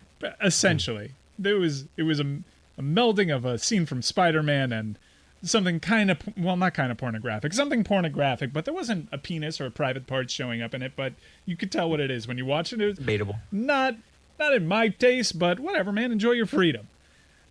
The moderator of our Reddit, who, if you're a moderator at your leisure, I guess you're predisposed to actually moderate other people's content too, said, hey man, not a good look, which I think is a very valid argument. But then fans of our show started jumping down the moderator's neck because he was policing other people's content, and now there's a full-on civil war going on. Well, that's a fight Reddit. for freedom. This is what's going on in our country and here in our comment section. In literally the comment section of this show, there is a war of how much are you to be trusted with freedom? How do you value freedom? And is freedom, in its greatest form, porn? Yes. This is what Amin El-Hassan is deciding. Precisely. And it is not for the Reddit guy to decide that, but I don't blame the Reddit guy for saying, you know what? I don't like this incarnation of freedom. I wipe my hands of all of this. Now, Amin, go wipe your hands because we didn't know you were dirty, dark porn humor guy. We'll also wipe your hands because it appears to be very sticky given the Skeet situation. That's the joke I was Yeah. making. I didn't make it well enough. Well, it's subtle. In the Probably. Reddit guy's defense, even I saw Amin's tweet and I was just like, ooh. Well, but Amin does some of that. Here's the Like, thing. great Look, judgment. help me with this, guys. Help me with this because Amin has really jumped here. Very excited about the idea of freedom, but Amin has made people uncomfortable with his Twitter account. It's not just ESPN sensibilities; it's all of us. I think. I think Amin has cemented the fact that he'll never work in another front office again. He seems to enjoy just excoriating people, and he enjoys fighting with them. And so what he does with this freedom on this pirate ship is what's going to happen here. And Mark from Reddit just felt it. This swashbuckler is coming on, and he's just swinging his sword and his hook at everybody. Like, this is what freedom looks like for me. I don't care who gets impaled. I'm putting up porn on my Twitter account. Yeah, USA. I hope this whole thing works out, if for no one else, for Amin, because I feel like Amin is, this needs to work out for Amin, I think, after some of the judgments. He's reckless. that we've seen. He's reckless, and I'm not sure how comfortable I am with some of Amin's humor, but he just... And that was Mark's point. That was Mark's point, really, is that I don't know if Dan would love this. That's kind of what Mark said. But Chris, this is the danger of freedom for all these guys. You saw the mess Stugotz made of Cameo? Guys, how many is it now? 300? Like, it's still a mess. And it's the least surprising mess ever. And it's a mess that comes back and sticks to me. But I ain't responsible for all of this anymore. And I was talking about the Amin mess that sticks to me. I wasn't talking about the Stugotz mess. Phrasing. Yeah, phrasing. That's the joke I was making. Why am I missing you guys with these? Dad, it is really, honestly, very frustrating, though, how, like, you come in with such little energy. Oh, I don't know how to answer that question. Answer it with more energy. Like, turn it on, man. We're doing a show here. You seem bored when you're talking. Like, you're answering Dan's question. You're like, you're right. I do think that I fell asleep. I'm sorry. What were you saying? All right, I'm going to take a bunch of amphetamines prior to next week's show. I don't think Chris is wrong. He may be right. I'll mark it down and I'll make a note and I'll get better next week. Yeah, you study the game tape, see how you perform. How many cups of Joe are we by today, Greg? I'll take some cups of Joe. Yeah. I got to study the tape and, see where I erred. Make corrections. Even that, low energy. 3 cups in, 4 cups in? What are we by? 2. 2? Oh. Mid 2. How much is left in that canister of yours? It's the middle of the second. Give it a good chug, though, so we're only really by 1.5. True. All right, here we go. This is the pick me up that he needs, Chris. Seems like it's below average. No, it's right here. I think you can't tell with these metal canisters. You can't see through them, so who really knows? That's what we need to invent. Metal we can see through, huh, Greg? Yeah, I like that. Mm-hmm. Invent that. Give me a cut of it. I'm on it. Chris, help me with something here, please, because your father never knows when we're on air or when we're not on air. That's part of the difficulty in the workflow, and the show has been a little bit messier than usual because with this freedom, there are no clocks, and we are just sort of stumbling around doing show, and we don't have the sponsors or the restrictions or the stop and go. Chris, that was a genuine frustration you have with your father. His energy level has stunk all show except when we're talking about him in the most overt of ways. Like he has been just sort of, I don't know, sullen and dry and not engaged more than anything. Is it because of the vaccine, Greg? Like, are you affected in some way? You have not been yourself today. And that back in my day, while you tell us that there's the occasional changeup, you've never done one that serious. That's the first time that's ever happened. And I'm wondering if they shot you up with something that makes you less fun. I would love to blame the COVID vaccine I got, but no, we're good on that. I can't explain. I can affect a higher energy level right now. Is my energy level high enough? Ooh, it is. This is better, actually. Yeah, okay. Since we said something, yes. No, it's been it's been a show that it hasn't been a lot of fun for me, quite frankly, and I apologize that I conveyed that feeling more than I should have. Why has it not been fun for you? What's the problem been? Has it been me? It's just been, all the rehash of the whole thing where I chose my wedding anniversary over your scoop, and that is a little bit annoying to me. And then the idea that I'm being truthful here. The idea that you're going to demand a back in my day from me every week, but then not give me the latitude to do a serious one once in a while is. Dad, you didn't mean that to one to be serious. You were trying to be funny at parts in that. It's fine. I wasn't. Okay. No, I'm looking back through what I wrote, and I didn't expect it to have a great laugh. I didn't. Well, these are the things, though, Chris, and I think it's all instructive, right? Because we've already learned in this brief voyage, 2 weeks at sea with freedom, that there's a whole lot of scary stuff here, whether it's Stugotz scameoing people or whether it's Amin Al-Hassan showing you porn or Greg Cote doing Greg Cote things and me and him bickering. These are the things that break up rock bands. This is what happens when people get to success. And so, Greg Cote, we were talking earlier, right? Because your son also told me that you were expecting to be paid here soon and that no one has told you where your money is, as all of us are sitting here just sort of floating at sea. What's the disagreement? Chris and Greg are now staring at each other. What are you disagreeing with, Dad? What are you disagreeing with, Greg? I'd heard that you wanted to be paid for your appearances here. I think eventually everyone does. I'm going to take a wild guess on that one. I don't even remember mentioning that to Christopher, and if I did, why the hell is he sharing a personal conversation? It's like it's a betrayal, and it's bad enough that during a back in my day, he's putting on the internal message chat that, hey, they can't all be good. I mean, that's just F all of you, quite frankly. I mean, it's... I didn't do anything. Guys, let's all come together Except now. Roy. This is what's happening here. F the rest of you.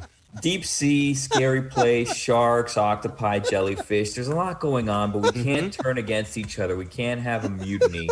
I was thinking, though, this is unrelated to that. That hopefully has solved everything. So anyways, I was thinking, Chris, you should adopt like this. You should scoop things like you just scooped your dad on his deep, dark personal feelings. I feel like when you give a scoop, you should be 2 scoops. That should be your name when you break news.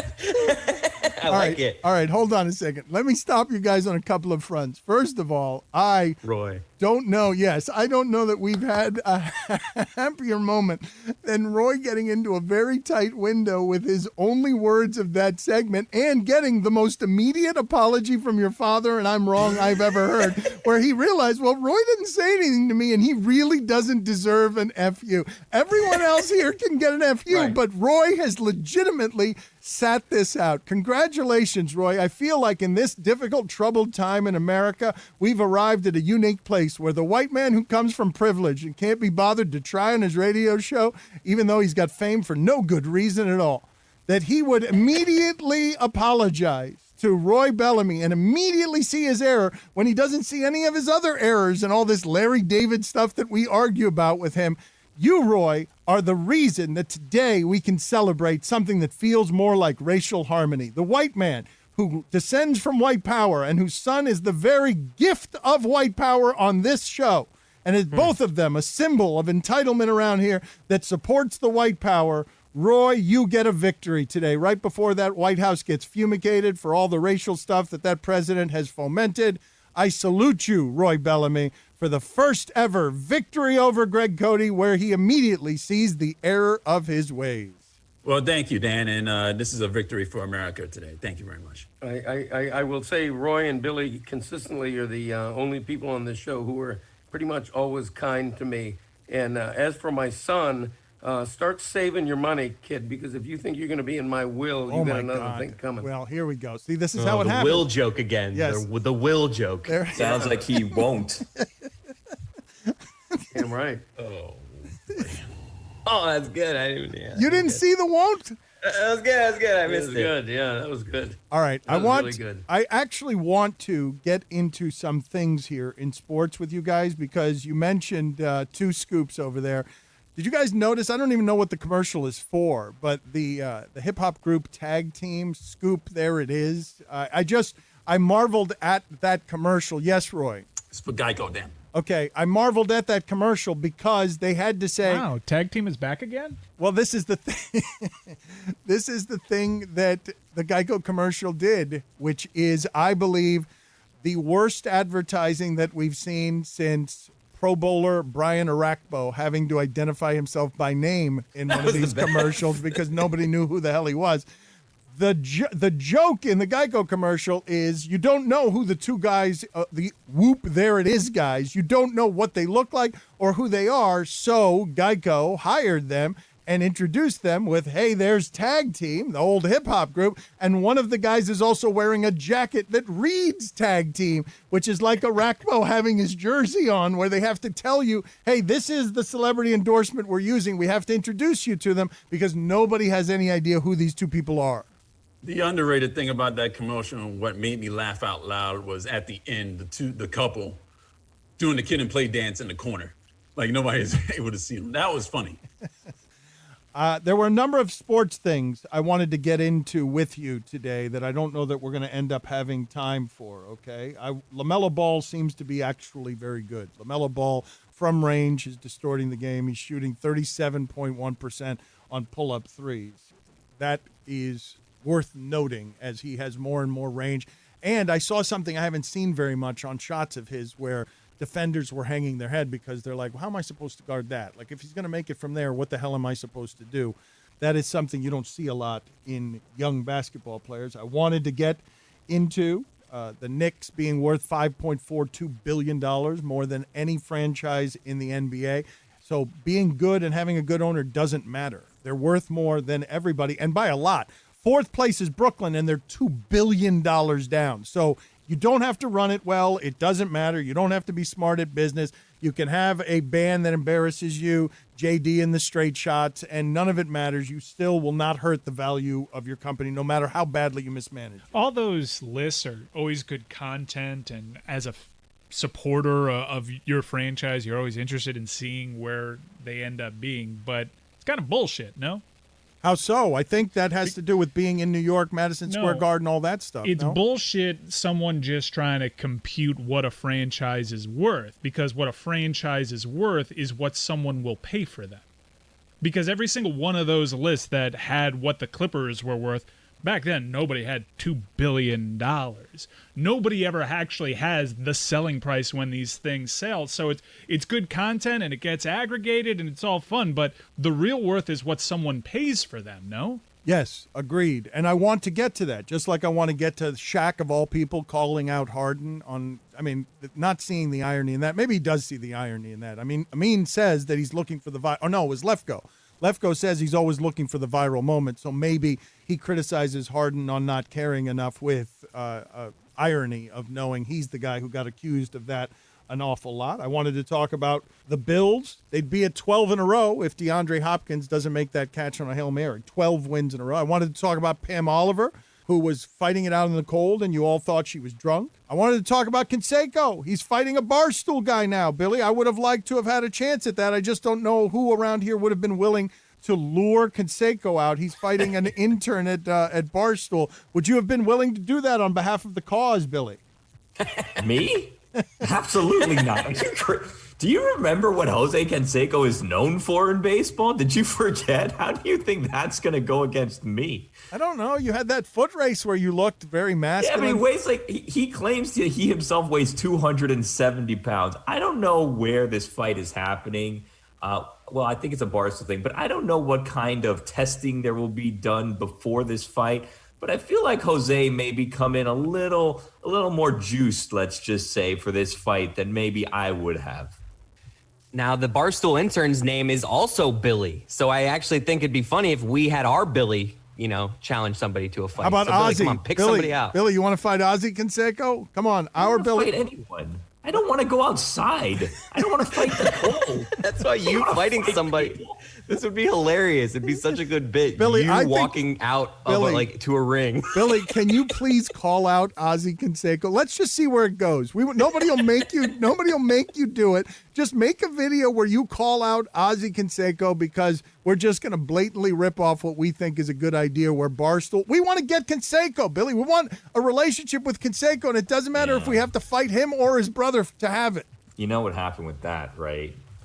So our Jose Canseco contact, Morgan, they had a falling out. So we now are contactless with Jose Canseco. Oh, we're at ground zero again. All right. Yeah, So I wanted to talk about that. I wanted to talk about us overreacting to Tyreek Hill shoving a coach and then saying, oh, never mind, they're just playing, they're good friends. We overreacted? I don't think there was enough of a reaction with that. Andy Reid's lost control of that locker room. Should have kicked him out. They're going to walk all over him. But instead of talking sports, Greg, because it was important for me to be on. I yammered too much earlier in the show, but I wanted to specifically talk to you guys in a quiet, honest moment, all of you, about how you're feeling at this moment, because I remember at the height of what I would have said was our ESPN happiness right around that time, I remember looking in a more normal time in the shipping container, and all of you, even Roy, were smiling, grinning maniacally at the last time we arrived at an inauguration because of just how ridiculous it was that a reality television star was playing poorly and starched to the cameras as he's coming on for his inauguration. And we're all sort of laughing about the idea of, Jesus Christ, this is where America has arrived. I remember looking in the shipping container and being like, man, they look really happy back there, sharing a good laugh at how absurd this is that the leader of our country is on that television and he's Donald Trump reality star. And I was right there with you. Right before that, I was saying, because I couldn't imagine that America couldn't produce politicians better to unseat that one. I'm like, sure, let the anarchist win for a while. It'll be funny. We'll get a lot of content. The late night shows will be great. He'll beat up Chris Christie, but surely he can't beat all the politicians in our entire land, right? Surely there's no way he will actually get to the White House. And there it was. And you guys were legitimately happy. Tell me I'm wrong. Somebody in here tell me I'm wrong when you guys were roaring with laughter as I understand that this absurdity had arrived. How could any of us have seen from there that it would become what it became? Honest to God. How could any of us have known? And this doesn't forgive us because I remember it happening and us just sort of marveling like, what a funny joke this is, that this is the president of our country. And it was so much worse than any of us could have imagined. He had the oh shit face the entire time. So it was funny and ridiculous. And I don't think any of us could tell in that moment the horror that was coming our way. My main takeaway when all that was happening is, as ridiculous of a campaign as this person ran, the racist platform that he introduced himself to the world of politics with by calling President Obama someone that wasn't born in this country, a foreigner. And there is President Obama sitting front row and being class personified as he was his entire presidency, as he's been his entire life. And I was like, well, this is so cool that America still has a peaceful transition of power, as wacky as that whole campaign season was. You still have Barack Obama there. Fast forward 4 years from then, and now the sitting president is leaving, having his own red carpet ceremony that no one's RSVPing to because he's not attending the ceremony of the peaceful transition of power weeks after he staged a coup. Cody, what do you have for us on this front in all seriousness? Because I want to talk to all of you about what the last 4 years have been, and it's important for me and for us to be on air right now because make fun of it if you like, and I'm sure you will. Meadowlark, John Skipper, our CEO, is an arts and literary guy. Mike, what can we tell people about what we're doing here with John Skipper and South Beach Sessions? Because we're not available to the press. The press is calling us a great deal, and we are not available. But Meadowlark is meant to be symbolically. It's not just the only bird that flies and sings. It is the storytelling of the new dawn. It is the bird that sings to welcome in a new dawn, and symbolically, we're launching this company this week. We're launching everything that we're doing around this radio show and storytelling, and we've been denied over the last 4 years what would have been some really great comedy, as the President of the United States is suggesting that you drink bleach and just giving absurd interviews and just really making the late night circuit flourish in the new streaming age as all of this changes. It's not late night video anymore. It's what can you make go viral because you're funny, as we're all locked in our homes. What can you tell people, Mike, before I get to Cody on this subject, about what we've got coming out with our CEO, John Skipper, head of Meadowlark Media, a startup company that you're in the middle of right now? And what you're listening to is the first bit of you watching a startup actually come to life with Amin El Hassan and his porn as one of the few first things through the door.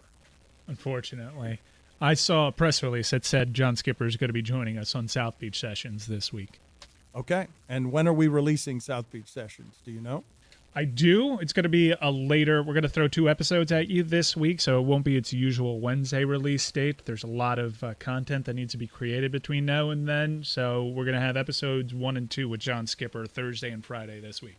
Oh, look at Billy mouthing a legitimate wow. Billy, what happened there? Why were you mouthing a legitimate wow? Because then you will feel like you too can listen to those and learn something about the company we're building.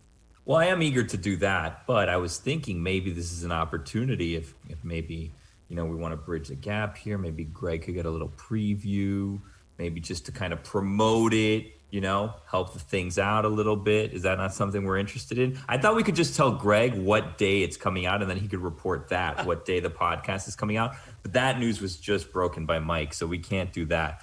So maybe just a little nugget for Greg to kind of throw out there, and then Greg's spirits will be higher, and he'll be back on the open ocean with the rest of us. And then next week, a Back in My Day, one of which like we've never heard. Huh? So you're trying to coach him up here, motivate him. What's the story you would want, Greg? Are you running? I'm not being interviewed by you after the show. Right. Yeah. Apparently all my sources within the show have dried up and left me. I don't know who to go to for information anymore, but I would love the story on where you all wind up and what's going to happen with that. But how about the Trump stuff? Do you have anything for us on that subject?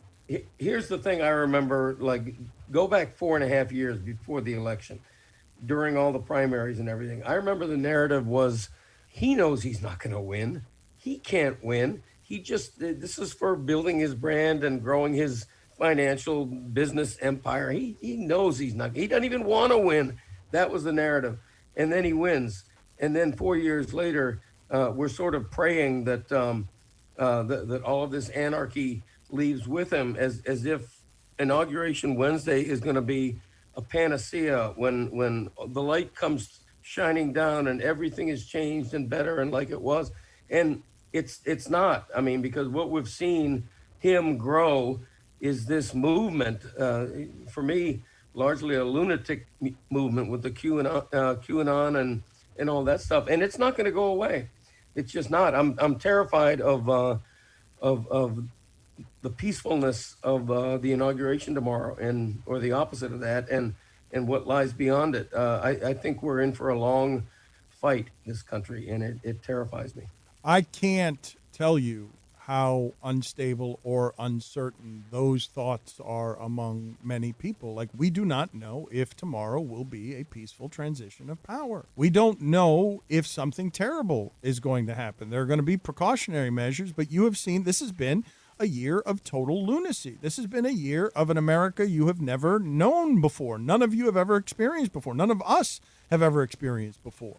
And now we hear that the FBI is vetting 25,000 troops for fear that there may be an internal insurgence where some of the people assigned to protect the inauguration will be the ones inciting the insurrection. It's just terrifying. It really is. It's like nothing I've ever experienced in my lifetime, that's for sure. I'll tell you the kind of fear, and I do want to get to the thoughts of Billy and Chris and Roy on this, but I have had for a while now, and it's one of the reasons that it was important to me to make sure that we could talk to you during this time as freedom gets threatened on pirate radio for all the goofiness that we do around here. I want to be able to have a platform to speak to you whatever happens in America, and I have spent a long time here, I would say the better part of 3 or 4 months, hoping that Joe Biden didn't die, that after